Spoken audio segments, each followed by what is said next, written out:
WhatsApp guys, Sanju Samson के तूफान से में बह गया बांग्लादेश। भाई वो तो ढूंढना पड़ रहा है बांग्लादेश को कि हमारे में कुछ टैलेंट बचा ही नहीं बचा। ने सबको जस्टिस दिला दिया, no doubt. On a serious note, Sanju ने भाई साहब गजब खेला है और पूरी इंडियन टीम गजब खेली है। हार्दिक भी मौज करा दी। करते एंजॉय। 1 2 3 गो। संजू भाई, आपकी सेंचुरी का अलौकिक समाचार सुनकर तीनों लोकों में पुष्प की वर्षा हुई है। समस्त नर नारी सुर असुर देवी देवता यक्ष नाग गंधर्व प्रसन्न हुए।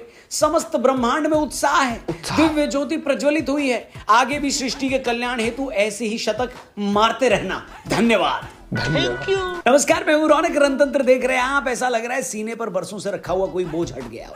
ऐसा लग रहा है जैसे गंगा नहा ली हो। ऐसे लग रहा है जैसे भोला सा बचपन फिर से वापस आ गया हो। फाइनली संजू भाई ने वही प्रदर्शन कर दिया जो इतने सालों से वो प्रॉमिस करके बैठे थे। वैसे तो प्रॉमिस डे वैलेंटाइन वीक में आता है, लेकिन संजू भाई ने फाइनली प्रॉमिस डे मना लिया है और दिखा दिया कि आखिर क्यों उनके फैंस ये कहते हैं कि संजू से बेहतर विकेटकीपर इस देश में और कोई नहीं है। फाइनली हम ये कह सकते हैं कि अब ये वो संजू नहीं रहे जो लिबिर लिबिर करते हैं। अब इनको चाहिए फुल इज्जत। क्या मजा है यार संजू की बैटिंग देखकर। ऐसा लग रहा था कि किसी ने ढक्कन खोल दिया है और पहली बार असली संजू सैमसन खेल रहा है। और हम चाहते हैं ये ढक्कन खुला ही रहे, क्योंकि अब जो तबाही का तूफान आएगा ना, वो दुनिया भर के गेंदबाज संभाल नहीं पाएंगे। लोगों ने तो ऋषभ पंत को टैग करना शुरू कर दिया है कि भाई जो टेस्ट में करते हो अब वही T20 और वनडे में करना शुरू कर दो, वरना संजू आ गया है, फट से जगह ले लेगा तुम्हारी।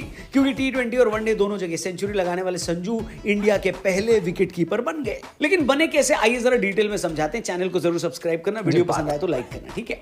सबसे पहले तो ये खबर आई कि इंडिया ने टॉस जीता और हर्षित राणा बीमारी की वजह से तीसरा T20 नहीं खेला। कायदे से देखो, इस मैच में हर्षित राणा का खेलना बनता था, लेकिन इस मैच से ठीक पहले हर्षित की बीमारी कोलकाता वालों के लिए बड़ी खुशखबरी है, क्योंकि उनको अब हर्षित को रिटेन करने के लिए सिर्फ 4 करोड़ रुपए देने पड़ेंगे। कुछ लोग कह रहे हैं कि सच में बीमारी हो सकती है, जबकि बाकी लोगों का कहना है कि गंभीर भाई ने शाहरुख से दोस्ती निभा दी है। खैर, टॉस जीतकर पहले इंडिया ने बैटिंग ले ली। संजू और अभिषेक दोनों पर बहुत प्रेशर था, क्योंकि अब आगे जो T20 मैच होंगे उसमें यशस्वी जायसवाल वापस आ जाएंगे, यानी अपनी जगह सुरक्षित करने के लिए दोनों को बढ़िया खेल दिखाना था। लेकिन शर्मा जी का लड़का ये नहीं कर पाया, लगातार तीसरे मैच में फ्लॉप हो गए। लेकिन संजू भाई ने जो किया है, शास्त्रों में उसे ही मौके पर चौका मारना कहते हैं। संजू भाई ने बांग्लादेश के गेंदबाजों की ऐसी पिटाई करी है कि उनको समझ नहीं आया कि संजू के fans justice for Sanju Samson क्यों चिल्लाते हैं। अरे जस्टिस तो हमें यानी बांग्लादेशियों को मिलनी चाहिए। रिशद हुसैन के एक ही ओवर में संजू ने लगातार 5 छक्के लगाए और यहीं से समझ में आ गया कि संजू भाई आज तांडव करने वाले हैं। दूसरी तरफ कैप्टन सूर्य कुमार यादव ने भी ताल से ताल मिलाकर पेलना जारी रखा। टीम इंडिया के 2 भाई दोनों तबाही साबित हुए और मात्र 10 ओवर में टीम इंडिया 150 रन पूरे कर चुकी थी। संजू ने अपनी सेंचुरी 40 गेंद में पूरी करी, जो T20 के इतिहास में इंडिया की तरफ से दूसरी फास्टेस्ट सेंचुरी है। सूर्या भैया थोड़ा चूक गए और 35 गेंद में 75 बनाकर आउट हो गए। संजू ने भी ऐतिहासिक 47 गेंद में 111 रन की पारी खेली, लेकिन मामला ये नहीं होगा। बांग्लादेश वालों को उनकी नानी की नानी की नानी याद दिलाकर वापस भेजना था। हार्दिक पांड्या और रियान पराग ने बिल्कुल यही काम किया। एक वक्त पर लग रहा था कि भले ही मोदी जी ना कर पाए हो, लेकिन टीम इंडिया अब की बार 300 पार कर देगी। लेकिन हम 297 पर आकर रुक गए, जो कि अपने आप में एक रिकॉर्ड है, क्योंकि इससे ज्यादा T20 के एक इनिंग में रन नेपाल ने ही बनाए हैं, वो भी मंगोलिया के खिलाफ। बड़े देशों में तो इंडिया ने ही अपना रिकॉर्ड बनाया है कि नहीं? तो इंडिया को बहुत बहुत बधाई। तो जब आप 298 का टारगेट देते हो तो 99% तो आप मैच जीत चुके होते हो। खाली फॉर्मेलिटी पूरी करने के लिए गेंदबाजों को गेंदबाजी करने आना होता है, क्योंकि सामने वाली टीम का कॉन्फिडेंस ऑलरेडी पाताल में जा चुका होता है। बस देखना ये होता है कि दूसरी बल्लेबाजी करने वाली टीम कितने रन से हारेगी और क्या वहां से कोई बल्लेबाज अपना रिकॉर्ड सुधारने के लिए कुछ कर पाएगा या नहीं। ये काम बांग्लादेश से बस तोहिद हृदय कर पाए, जिन्होंने अपनी हाफ सेंचुरी लगा ली, लेकिन उनके अलावा और किसी को मयंक यादव और रवि बिश्नोई ने कुछ करने ही नहीं दिया। बिश्नोई ने 3 विकेट लेकर स्पिनर वाले स्पॉट पर अपना दावा ठोक दिया है, लेकिन मुझे लगता है कि जब कुलदीप यादव वापस आएंगे तो उनको आसानी से ये जगह मिल जाएगी। बाकी टीम इंडिया ने बांग्लादेश को इस मैच में 133 रन से हरा दिया और साबित कर दिया कि दशहरे के दिन बुराई पर अच्छाई की जीत हो ही जाती है। अगर आपको इस जीत से मजा आया तो कमेंट करके जरूर बताना, लेकिन उससे ज्यादा जरूरी ये कमेंट करना है कि संजू की बैटिंग देखकर मजा आया या नहीं।